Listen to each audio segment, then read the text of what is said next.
This is why there are very powerful factions in the West that want to destroy BRICS, and why they fearmonger about Chinese investment in Africa, and why America specifically is engaged in non-stop interference, covert operations, regime change, regime infiltration projects all across the continent.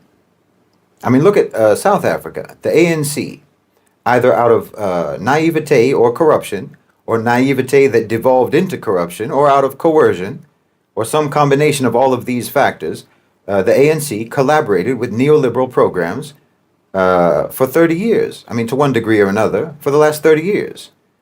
But as global power dynamics have been shifting, and the creation and the ascendancy of BRICS has been taking place, people have started to have aspirations.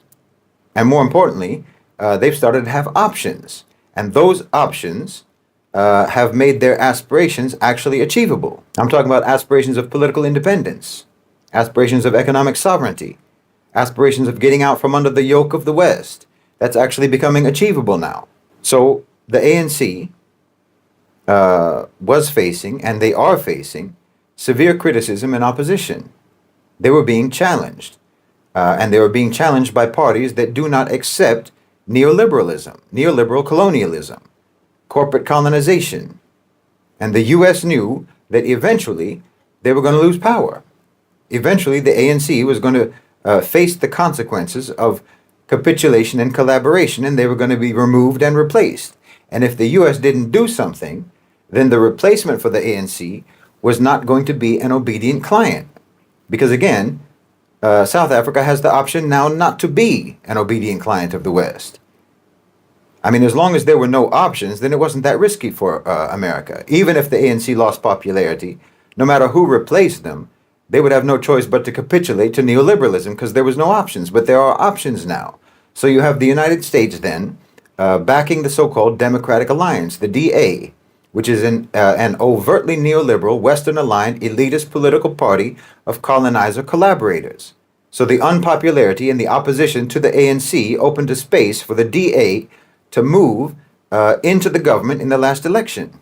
So now you have this so-called GNU, the Government of National Unity, which is nothing but a neoliberalism light and a neoliberalism hardcore. It's a coalition of one party that was aligned with the West, the ANC, aligned with the West out of coercion or naivete or corruption, but which could have potentially been influenced by anti-neoliberal populist sentiment if given a chance. Now they've joined together with a party that is intensely committed to colonization, intensely committed to neoliberalism. I mean, they want to privatize everything. They want everything to be sold off to the private sector. They want to hollow out the government completely. And you need this radical neoliberal colonizer faction to be there, because as the new options have emerged, you've now had radical anti-neoliberal positions being advocated and becoming viable. I mean, you're actually having calls for the nationalization of industries rather than the privatization of state enterprises. Well, the West can't have that. So they need something like the DA, the Democratic Alliance, to move in to try to avert the threat of South Africa actually becoming politically independent and economically sovereign. You know, they call it the GNU, but the N shouldn't stand for national. It's the government of neoliberal unity. It's a coalition united against the people of South Africa, in my opinion, in service to the interests of the elite private sector of South Africa and to the global Western private sector.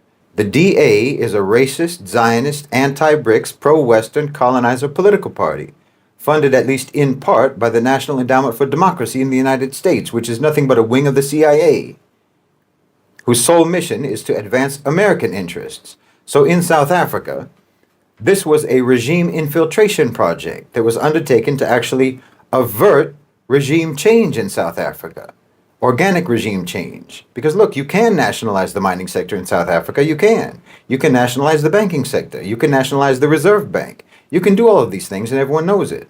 It's not some kind of a mystery that these types of measures would be immensely empowering for South Africa. These aren't measures that we don't know whether they're useful and beneficial or not. Obviously they are, and tremendously so. And that's precisely why these types of policies, these types of measures have to be subverted. I mean, it's absolutely ludicrous for anyone in South Africa today to advocate neoliberal policies. when we have in front of our eyes the catastrophic failure of those policies. I mean, nearly half the population is unemployed, over half the population among the youth. 75% of South Africans earn just the equivalent of $350 a month or less. In fact, roughly half of the population earn only $75 a month. And you're still going to advocate for the policies that got you here? No, obviously, if you nationalize, it's better for you. Obviously. I mean, empower the government with those abundant resources instead of letting foreign companies seize those profits and transfer them out of the country. I mean, if those revenues are going to the state, then the government will have the resources they need to better address the needs of the society. They can invest in SMEs, they can provide education, skills training, and so on, fund R&D. I mean, it's a no-brainer. But you're scared of what the West will do. They tell you that if you nationalize, then there will be massive capital flight, investors will run away, and so on. Well, think about that for a second. They're trying to scare you with consequences that they themselves will be imposing. They're warning you that if you do something that is in your country's best interest, they will punish you. This is very different from telling you that the policy in and of itself is actually bad. They're telling you that they will make it a bad policy because of what they will do to you if you implement it. You understand? These people are threatening you, and then you're supposed to trust their advice? The advice of these neoliberal predators? You're supposed to listen to them and trust their advice when they are blatantly telling you that they will punish you if you do something to try to make things better, to try to change things? I mean, they couldn't make it more obvious, their malice. They couldn't make their malice more obvious. They couldn't make it any more obvious how against your best interests they are. How much they put their own private interests above the interests of their country. They're openly identifying themselves to you as your enemy. You understand me? I mean, they're not saying that nationalization doesn't work. They're not saying that it isn't beneficial. They're saying that they will do everything in their power to make sure it doesn't work. They're saying that they will sabotage nationalization for their own sake, for the sake of their own profit interests. And still you let this type of people have a say in policy discourse? Well, that's humiliating. They hold you in contempt and they don't even hide it. I'm telling you, everyone knows what should be done in a country like South Africa, what kind of economic policies they should implement. And it's the same thing that many global South countries should do. Everyone knows the obvious economic benefits of these types of policies. And everyone knows that the only reason that you don't implement these policies is because parasitic, predatory, Western colonizing private sector powers will try to punish you if you do. I mean, for instance, the nationalization of key sectors in South Africa or in any other country, such as mining, such as energy and finance. This is essential to try to break the stranglehold of foreign capital on your country and to ensure that the country's resources are actually used for the benefit of the people and for the benefit of the domestic economy. Land reform. The question of land reform in South Africa is critical. This is a critical issue. There should be a comprehensive land reform program in South Africa that prioritizes the redistribution of land to the historically disadvantaged. This is basic, and it's incredibly obvious. And once you've boosted the state's resources through nationalization, there should be a comprehensive social welfare system that provides for the basic needs of all citizens, including healthcare, education, and housing. This is, again, obvious. And finally, the government, of course, needs to pursue a policy of industrialization and job creation, a policy that prioritizes the development of the domestic economy. And like I said before, prioritizes the manufacturing of goods from their own raw materials, from their own raw minerals and their resources, rather than the export of those minerals to Western companies for them to use in their manufacturing. Honestly, none of this requires any particular brilliance to understand.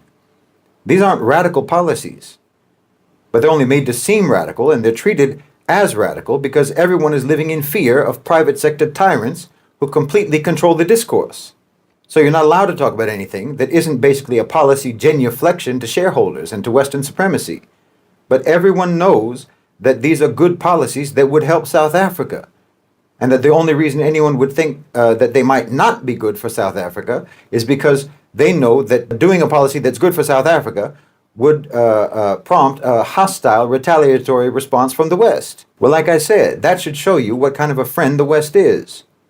But look, South Africa, and all the countries in Africa, all the countries in the global South, in fact, they're in a position today to actually dictate the terms now. If Westerners want to pull out their capital, so say you nationalize, okay, if Westerners want to pull out their capital, they want to withdraw their investments, okay, go ahead. Dig around in your own lands for the minerals you need to make your stuff, and good luck to you. I mean, we have other investors anyway who can take your place.